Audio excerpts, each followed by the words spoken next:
Welcome, guys, back to another episode of Diving into Finance. This week, I'm joined by our very own Patryk Kowalczyk.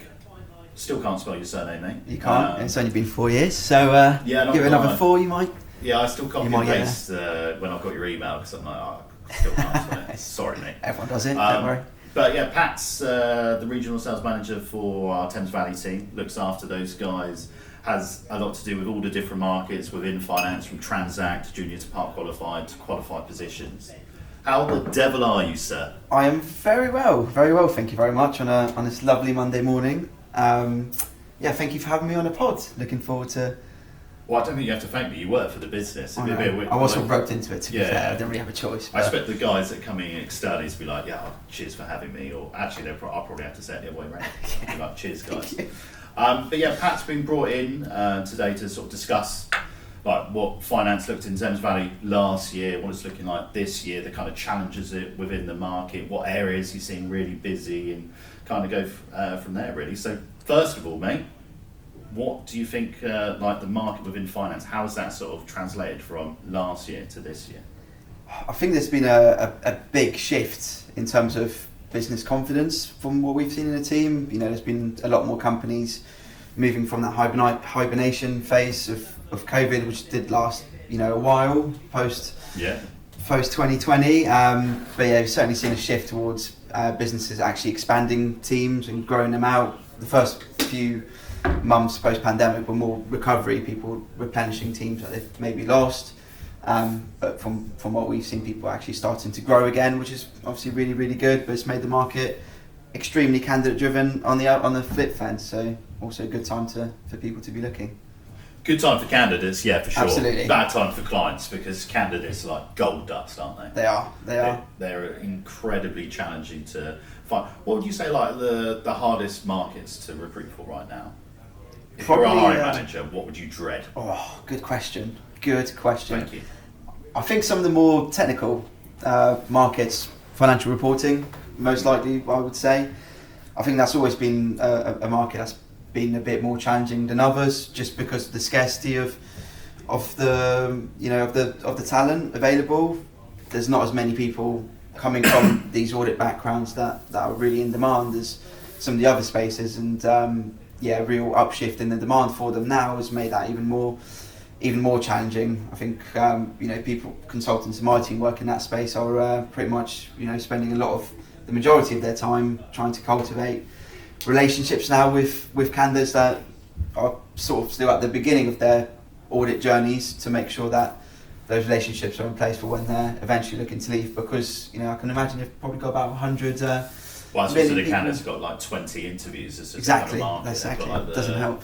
They've got the choice of what they want. Why do you think so many clients look to invest then in sort of the reporting market? Very good question again. Just firing some great ones out today. Yeah. Didn't even prep it.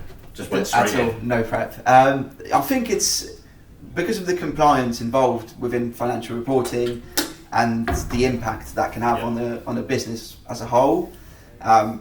Making sure you get that right is so important. If something goes wrong in that year-end accounting process, that causes a backlog and a half and a massive headache for not just the finance team but for the wider business. So it's really important that those compliance pieces are correct, the accounts are signed off correctly, and there's no issues when eventually the auditors do come in. So getting that right with the right people from the start is really important. It can be much more expensive and costly for the business if that isn't done correctly from the get-go. That's probably why.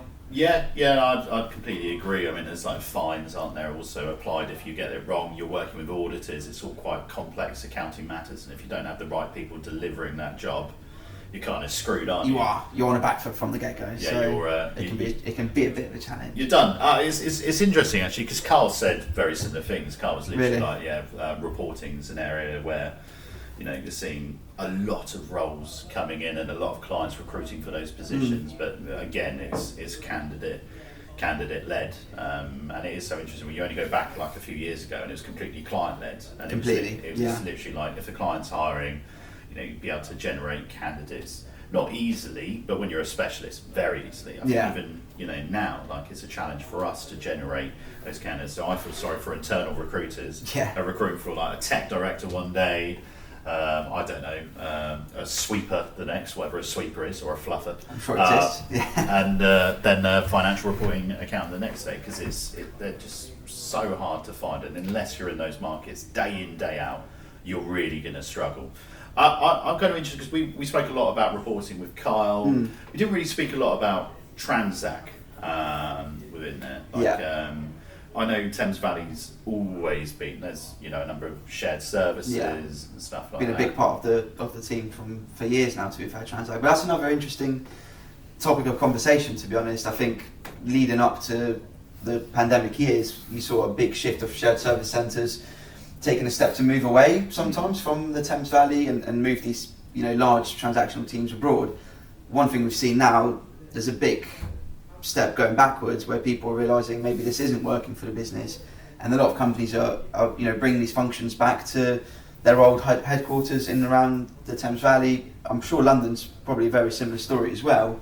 The challenge is now post-Brexit, language speakers, which are a pivotal part of a lot of these shared service centres, that's very similar story to financial reporting candidates in many ways, because they are like absolute gold dust. So that comes with its own challenges. No, I agree with you again. Like language speaking roles, we didn't touch on that at all with Carl, but it's really interesting that so many clients, for those that aren't working within finance or maybe working in AP and credit control, I don't realise, but loads of clients do hire for like German speaking credit controllers or French speaking, because what they do is they collect the debt from those regions, but they centralise it within a specific location in the UK. And finding those people again is a real challenge. I would say that's kind of the reporting within the qualified aspects, but within a more, not junior, but more transactional, 100% transactional space. When you're looking for like these different language speakers, like how do you kind of identify what is a good one?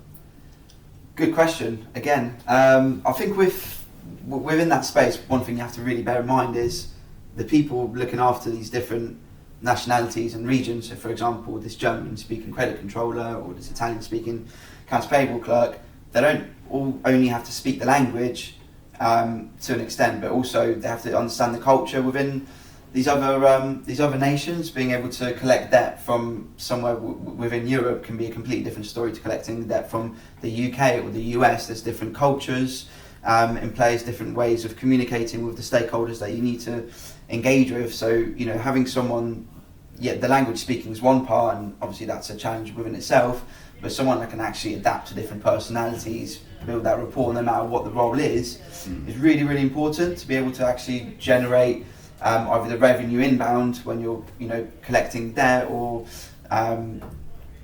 focus on the accounts payable side of things on the other side of transactional. I think in terms of like invoice processing and like on the AP, but I think credit control is really interesting because like even during COVID, there are a number of clients that actually hired within credit control. Why? Because their businesses need that cash, and as everyone knows, cash is king. If you don't have cash coming into the business, it's a dying function, and there's no way you'll be able to grow, expand, or even survive.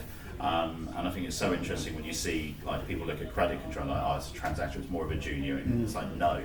There's so many nuances within it. Is it B2B? Is it B2C? How are they actually collecting that? Is it like via senior stakeholders? Is there client engagement? Is it email? What are they doing in order to collect that cash? And I think it's a really interesting career to work within, because there is that clear progression route into like senior leadership, 100%. management, R2R. If you were a candidate, I suppose, in credit controller, in credit control, not in credit controller. Where would you skill yourself to get that progression, would you say? I think you'd have to look at fast-paced environments as the main area.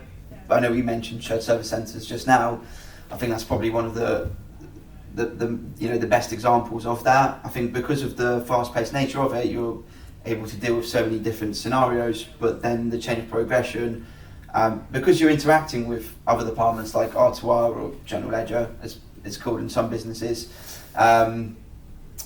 and actively engaging with stakeholders on those sides of the business, you pick up experience within that. So whether you want to progress up the actual O2C, so order to cash, / credit control side, and go up to, you often see people that are head of shared service centres or heads of these centres of excellence. A lot of them have started their career within credit control, within those sort of environments. The reason for that is, like what you touched on, cash is king. Without being able to actually generate income from that is owing to the business, business can't go anywhere, right? No matter how many sales you do, if you're not bringing that credit back into the company, it's pretty pointless. So people that can actually start at that level, be able to build relationships, collect that debt, but then go on to the point where they're actually developing credit strategies is a massive thing. You quite often see businesses make the mistake of just chucking personnel at a credit issue, or times where they need to bring a lot more money in, and that's never, or often the case, not as fruitful as they would have hoped for. What does turn around is someone coming in at that senior level that's probably started off in that credit controller role and progressed their way up to understand what a successful credit strategy is, how to implement that, how to use technology to aid with that. That's how people typically can have that route of progression within that environment. But like you mentioned, you can take so many different avenues there. Yeah, I think if you're throwing multiple people you're actually increasing your risk, whereas credit should reduce the risk. Yes. That's a massive wrong issue. Yeah. You just don't want to be doing that. And it's good that you was great that you picked up on that point, that a lot of people, they're like, if you get into credit control and AP, they think that's your job forever. But especially within shared services, you see people that, like I said, moving into like general ledger or R2R or whatever these different avenues within those businesses are. And often you find people that are CICM qualified, or move into an accounting qualification like ACCA or CIMA. It kind of depends, and it really is like such a good start if you want to move into more of an accounting role, or if you want to actually be like, no, I'm going to specialise in this is what I enjoy, this is what I'm good at, and move through that kind of progression route. What do you like you've mentioned, obviously it's a candidate-led market, moving into, is 2023, isn't it? It is, yeah. It is. It's flying by, isn't it? Yeah, I was going to say, we're in April, geez, May next week. But when you're recruiting now, when you're speaking to clients, what would you say are the biggest challenges, or what are you trying to get the clients to understand when you're speaking to them? I think there's a number of different factors nowadays that are a lot more important than they historically were. The main thing, which you see on LinkedIn, you see everywhere, is hybrid working. I think in terms of candidate drivers, that's up there now with salary, or near enough at the same level, which is really important to consider. When there is so many opportunities and the market is this competitive, you really have to look at where you as a business can adapt to. Some businesses have a ceiling in terms of salary, which is fine. It's something that we can consult on. But if there's a ceiling there, if there's a ceiling there, you can't do anything about it. So you have to look at other avenues and see where else you can offer attractiveness to candidates in the market. So one thing I regularly speak to clients about is what the potential is to offer candidates a good level of hybrid working, to be able to give them that ownership, to be able to work remotely when they need to have a better work-life balance, which is being offered by other companies, and that's something that really stands out. Another thing is a quick process. Believe it or not, it sounds like such a small. Oh, I believe it. I hate it so. Such a small thing, but it could really be a massive factor. I think if you're, even if you've got the best salaries in the world and you're giving people amazing hybrid working and awesome progression and a great culture, I think if your process takes 2 months versus another business that takes 2 weeks, even though the things that they're offering might be slightly lower, they're the ones that are going to, at the end of the day, secure the candidates, really. Well, it makes candidates think like you end up getting calls all the time. Candidates, when am I expecting feedback? When am I expecting feedback? When am I expecting feedback? And ultimately it puts you off, because the candidates don't feel like they're cared through that process. They don't feel like their needs are being met, or the client is really serious about recruiting, even though on the other side the client might be really busy, but just not setting expectations. And sometimes setting expectations, there's nothing worse than going back to a candidate and go, it'll be next pushing back, next Friday, it'll be next Tuesday, it'll be Yeah. next week, it'll be the following week, because you just end up losing the candidate because other clients will show that they care, will move that process quicker, and will identify. And I agree with you. I think sometimes, clients are like, no, we're 5 days, or we're 4 days, or we're 4 days in the office, but they don't understand that sometimes you can save money. And you can get a better caliber of candidate by actually being able to negotiate. And I think that's where the market's kind of going. I think clients might potentially in the future go, look, we're looking at this salary range. However, if we offer this hybrid, this is what we'd expect, or if we offer X. Because then you can work to different people's drivers rather 100%. Than just facilitating like one thing, matches everything. Blanket cover, this is what it is for everyone. Whereas I think, with that change, you'll make it easier.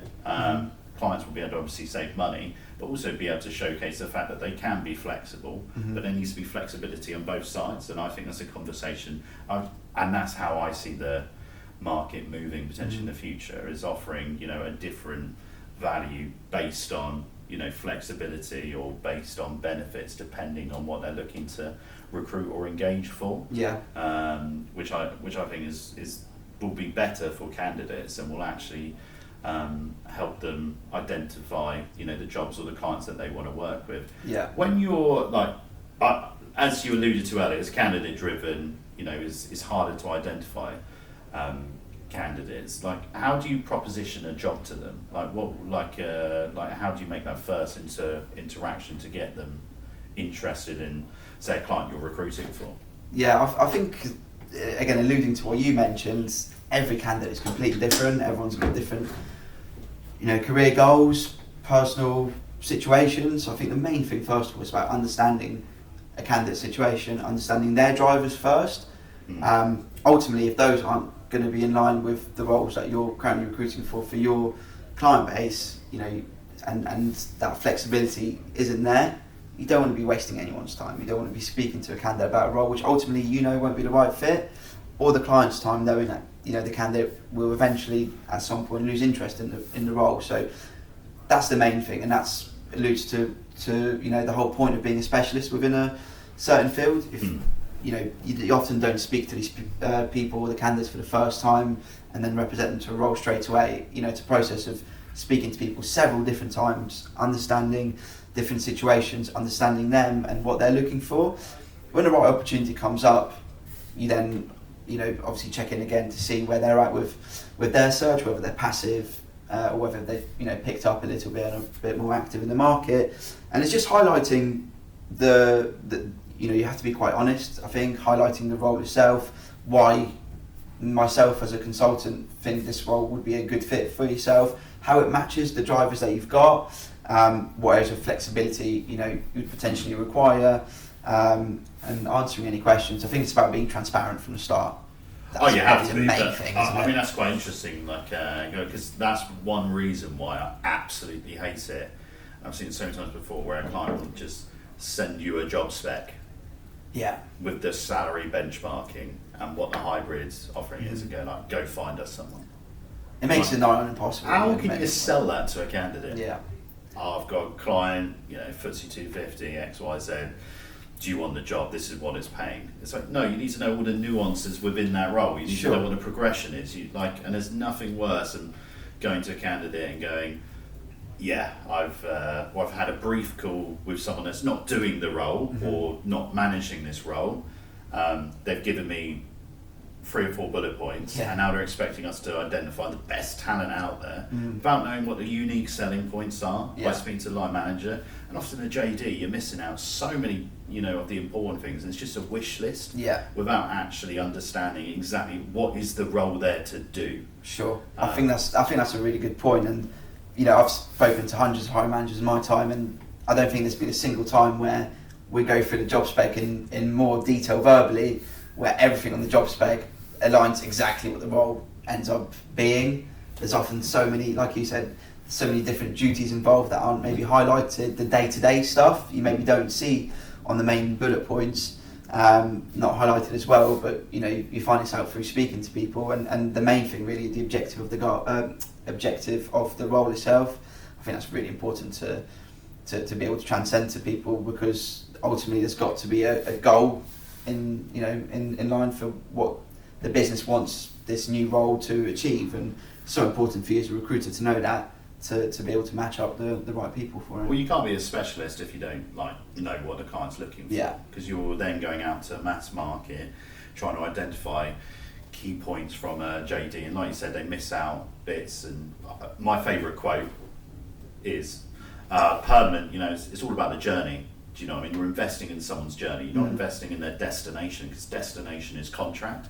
If you're looking for an interim, you're looking for someone who can tick every single box, hit the ground running, like the military, go in there and get the job done. 100%. Permanent, you're investing in where are they now? Could they do this job in the future? What kind of skill set do they bring? How do they fit into the culture? What are they going to be doing long run that's going to add value to us? Because you're making an investment in that person's future, Sure. as well as they're investing their future with you. So it's a two-way street, and I think you really have to take that into consideration. And without knowing all those bits and pieces around the role, culture, hybrid, all these different things, you're never going to identify the right person. And it's going to make the recruiter do a less, and that's why we turn down business when client, often you get roles that there's no real level of commitment, the process is poor, what they're trying to identify isn't aligned to what we know the market is aligned to. You have to have, like you said, be transparent, be honest, and make sure everyone's kind of aligned. I think that's on both sides, to be honest. I mentioned that in regards to speaking to candidates, but I think equally as important to be as transparent with clients. I think if there's, for example, a salary banding that's way below what the market dictates and what the client's expectations are, I think it's so important to actually consult them on that. If you don't do that, then you're wasting everyone's time, whether the expectations are maybe not in line with the salary, or maybe if there's any flexibility on the salary, using that example. But it's so important to be transparent from the start. Well, especially with the cost of living crisis, there's nothing worse than you calling up a candidate and going oh yeah, I've got a qualified role that's paying 40 grand. Yeah. I mean, we wouldn't work those jobs, just no. But yeah, paying 40 grand, it's a bit of an insult. You do seem a bit disrespectful sometimes. Speaking to a highly experienced qualified accountant, for example, and offering a 40k role. It's not something you want to be doing as a specialist, because that obviously doesn't highlight your specialism if you're offering. No, exactly, and that's why you have to, like you said, be open, honest, and transparent, and say, look, we can't work that position because X, Y, Z in order to get that. And I think candidates will understand that, because I'm sure there's a number of candidates listening and being propositioned about roles well below what they're kind of worth, what their skill set, what their experience is, and it's never nice being on the other end, feeling like you've wasted a call. And that's why, as you mentioned, even before propositioning a job to someone, often you've already had those conversations, so you understand what a candidate's drivers are, what they're looking for, how that role, what a good role would look to them, why they're looking for a role. So when you do proposition positions to them, you've already understood exactly what they'll like, so you don't waste their time. And again, I mean, that's something that, with candidates sometimes, when you get a LinkedIn back, they're like, send us the JD. I think, sometimes, that can be frustrating, because you want to be like, well, I need to understand what your drivers are first. Yeah. Because I don't want to waste your time, you looking at a JD and going like, that wouldn't be of interest. Or I want to be I think you obviously look good. There's no reason, not physically, just from a skill set perspective, I'll have other positions, so I want to be able to have that conversation, so I can highlight them to you in the future. And I think sometimes candidates need to understand that in order for them to build that relationship with the recruiter, or be able to actually establish what roles they have, so they know which ones will suit them, you need to have that conversation first, or that meeting, or whatever it is. So important. I think even looking at any specific market within finance, job descriptions are often so similar. An accounts payable job description from multiple different businesses often doesn't vary too much. So how can you highlight that to someone, what the differences are, what this business can offer someone, what the culture's like, which is huge these days as well, especially with the hybrid working element. You want to see how businesses can still maintain a culture whilst working remotely. A million other factors, so completely agree. I think it's important to invest that time as a candidate initially, give your recruiter 15-20 minutes of your time, talk about your current situation, really highlight everything, And I'm sure that the whole recruitment process and your journey in finding a new role will be a lot easier going forwards, because you only be really, if I speak to a candidate and find out everything, I won't waste their time with roles I know aren't right. But if it's like you say, just a factor of sending and rejecting or accepting job specs from me over LinkedIn, that's sort of wasting everyone's time. Well, it goes on the other end, doesn't it? It's like saying a job spec doesn't sell everything. The amount of time I spent to a candidate, Sure. you're like, look, I get a job spec saying this, however, this is what the line manager's telling me, these are the drivers within X, Y, and Z. Like, I'd recommend moving forwards, having a conversation and asking, because you want the candidate to ask the client the questions. Sure. So they have a true reflection. A one-page A4 sheet that has a few bullet points on and a bit about the company is not a reflection of what the overall duties of that job is, what you'll be doing on a day-to-day, or the culture of the business. And I think that's really important that people need to take that into consideration, not just within finance, within any market, like with any job. If you're looking for a job, make sure you understand everything about the job and don't just look at the job description. Yeah, and take the time to ask the questions. I've seen it so many times throughout my career where a candidate's sometimes quite hesitant to go forward with an application for a specific role based just off the job spec, and you never want to push someone into having a conversation, 'cause that's not what recruitment's about. It's about, if you really understand someone's drivers and the role's going to be a good fit, you consult them on it and you think look, is it worth having a conversation with the line manager? And so many times you see people having that chat and going, do you know what, that's completely different to what the job spec states in the first place. I'm now really keen, I really want to progress with this if I can. Or it can even happen the other way. Or the other way. But I think it's important that you understand everything around it in order to make that informed decision. Yes. I mean, much more often it's like, actually, I now know what the overall picture of it is, and now I'm really interested. Yeah. But yeah, I'd agree with you. I think you need to be able to make an informed decision. It's even when we're interviewing people here, we are hiring, but from that perspective, you want them to ask us questions, because you want to be able to, someone that's shown interest or has not just looked at the JD, has actually come up with informed questions. They've looked on the website, they've spoken to other people, they've seen some of our marketing. It's really important, and that's what shows engagement. And I think when you are interviewing at any level within finance, it's so important you prepare questions. There's nothing worse than ending an interview. Yeah. Any questions? No, I'm all right. Cheers. It's no, it doesn't paint the best picture, but I think I agree with what you said in terms of it. Shows engagement asking those questions, but also I think as a hiring manager myself, I can tell that anyone that I hire into my team, I want to make sure that they've got the best possible picture of the business, the culture, the role, and everything. So that they're 100% certain of what they're what they're going in for, essentially. And I'm sure that's the same across the board with any hiring manager across any market. You want to make sure that people that you hire effectively know everything about the role as much as they can without actually working there in the first place, to make that informed decision. So I think that's so important. It was like marriage, isn't it? No one wants an early divorce. No. The only way you find out whether it's going to be the right person for you, I suppose, is ask them questions and make sure you're aligned, culturally, and I don't know why I'm getting into marriage. Great example. Yeah, great. Mr. Nixon. I lost it at the end there. Cool. So what are your plans then for the team 2023? Big plans for the team. I think obviously we've just moved into the new office at the start of this year, which has been awesome, and it's nice to have a really modern space, which is a lot bigger than what we've had previously. Obviously, I don't have the excuse. Too big now. It's almost too big, but must admit there's no longer the excuse of a bad pool table for me to use when I lose every single game. So you beat me last time. I did beat you. Yeah, to be fair. Fair. Get lucky every now and again. But no, the plans are to obviously keep on growing the team out. I think as we expand as a business, our client base grows and the opportunities increase as well.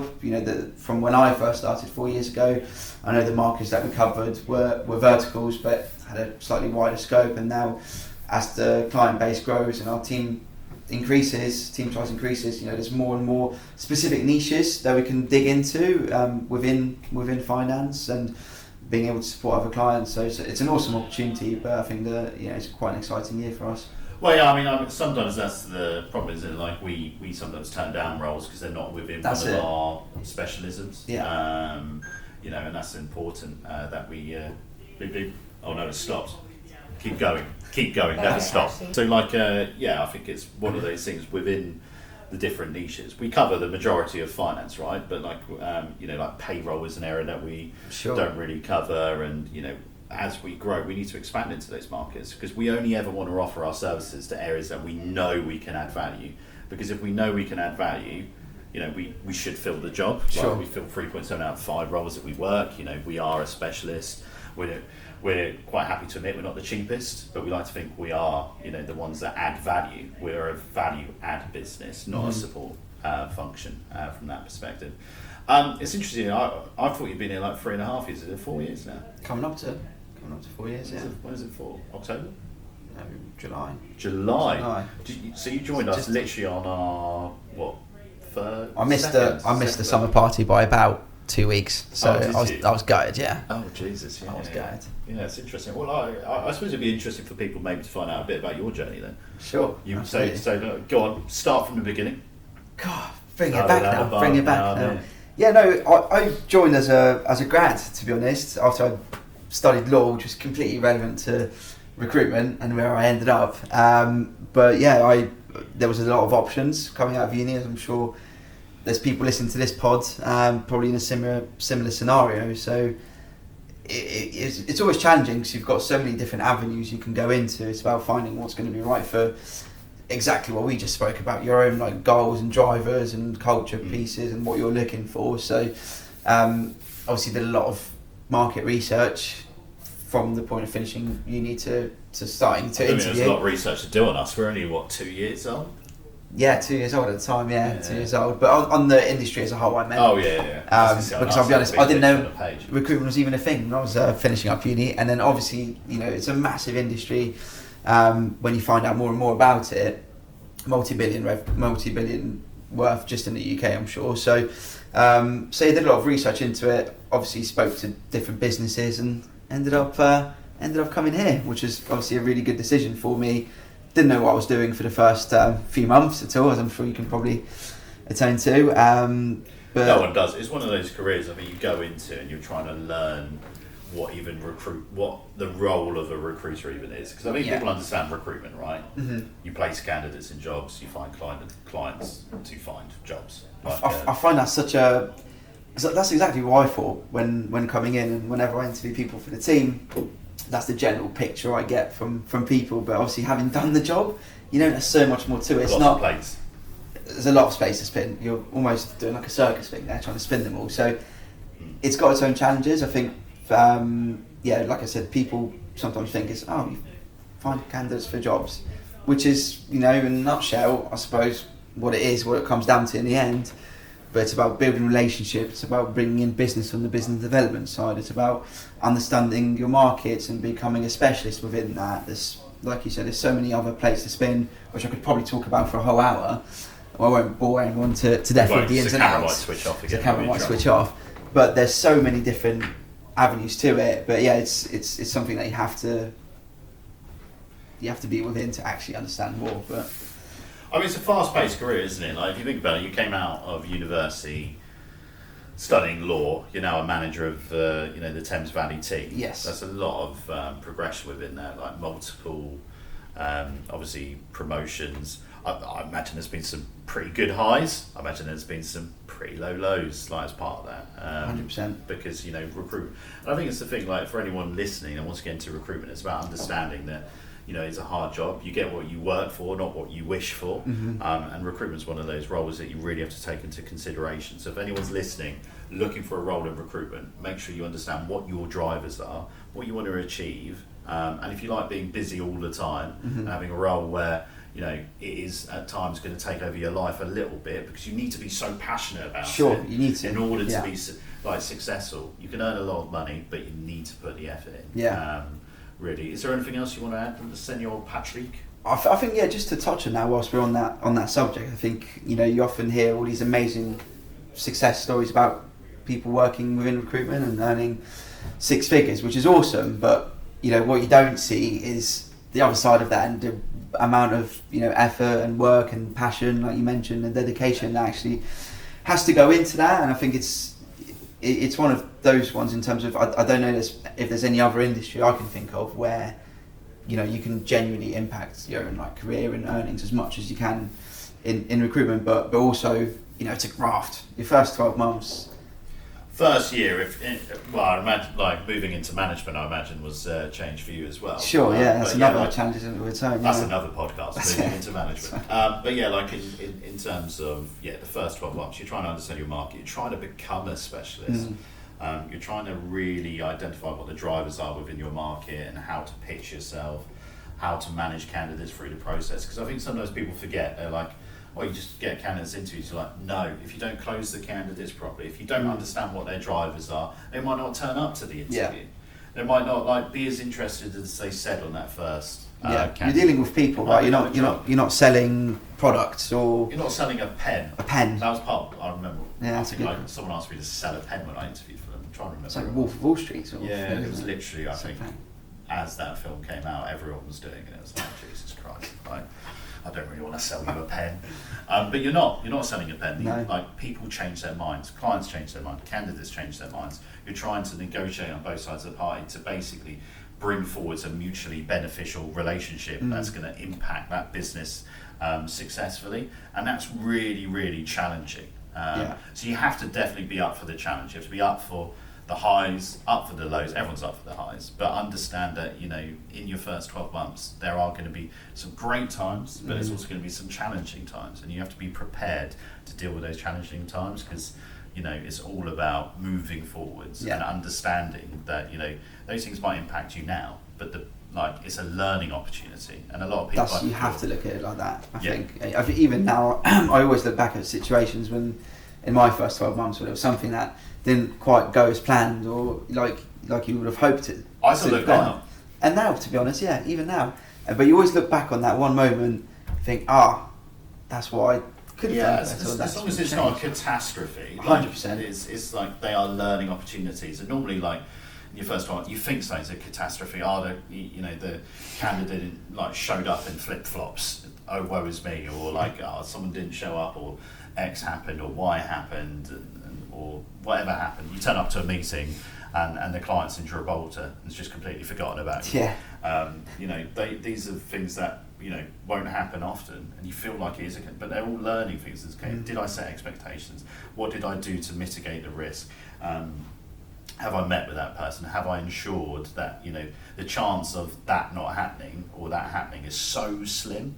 And because you're spending all these different places, it takes a while to hone that in to get the best success. But it's interesting, because I don't think it's like if you went into a finance career, you're like, we have a 12-week training program, and then we have coaching and masterclass, all the other things that you would expect from a company that's established and growing. Sure. But I think when you're in finance, you're doing the same thing every single day, whereas reconciliations, month-end, accruals, prepayments, whatever it is that you're delivering on a day-to-day basis to build up for maybe your next exam, if you're going down the qualifications, your next exam, to become a fully qualified accountant, where you understand that. That's very regimented. It's much more, coursework, embedding knowledge and stuff like that. With us, we've got to learn how to communicate effectively in order to get people to see our position and understand, so that we can negotiate to bring two people together. And ultimately, you can't really just learn that in a book. No. You have to hear things in order to identify, okay, they've said this is what I need to do in order to establish, are they that interested? What research have they done? How have they done that?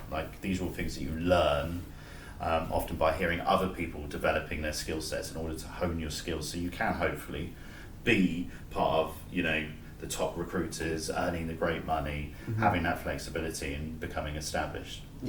Couldn't agree more. It's you have to manage people's expectations, and that's often the most challenging part sometimes, when you've got a client and a candidate and they're both keen on each other, but there's a million other factors externally that could affect the candidate and the client.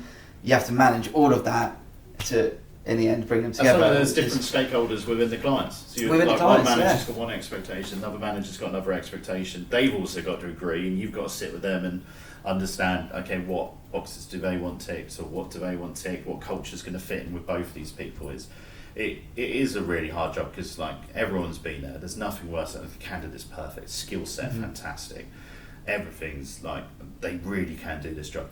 They'd be awesome. I just don't know if they'd fit in with the team, and you're like, oh. Yeah. But you understand why. But at the same time, there's not a worse feeling. You know, the candidate can do the job, you know, perfect, and like sometimes, you know, those are the kind of losses we're like, oh God, what happened here? But then there's the great times where like I can't remember who just had it where clients like will offer one of your candidates, you're like, brilliant, and we also really like the other one. So we'll also offer them. You're like, like, Jesus Christ, what a day! Sometimes the recruitment gods do shine on you, believe it or not. So yeah, what a day to be alive.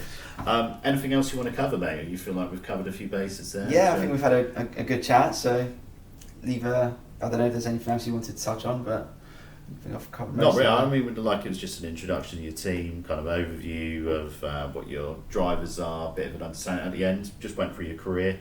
Very briefly, didn't really cover everything in there, but I think that could be another episode down the line once we've got, you know, a few more of our external stakeholders, because we finally sorted the mics. Yes. The sound was poor before, so we sorted it out before bringing it in. If it's not, El's going to be in trouble, and a lot of trouble.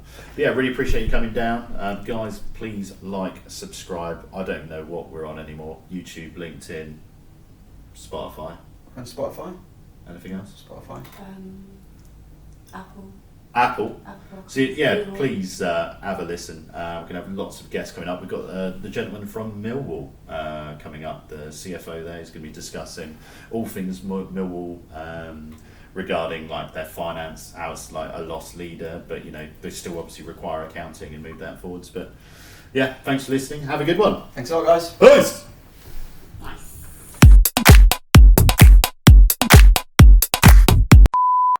It stops after 30 minutes, so you have to restart. 30 minutes. What about the other camera?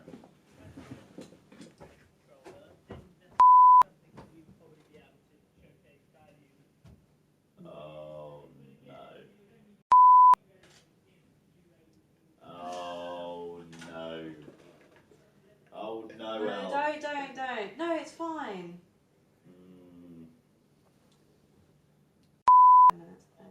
What? No, that shouldn't have happened. Hold on.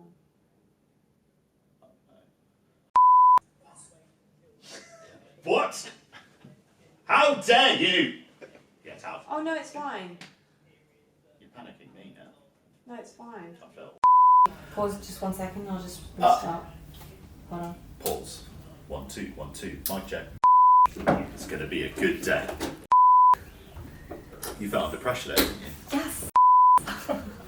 Sorry, El. It's all good. We just have to record it all over again. No. Word for word. We'd have to play the audio and then just mouth. Just pretend. Fine. I can't really remember where I was at. Is that right? Yeah. Pat, I think you did very well there, Pat, mate. For a few, Yeah, very natural. very natural. Start a new podcast.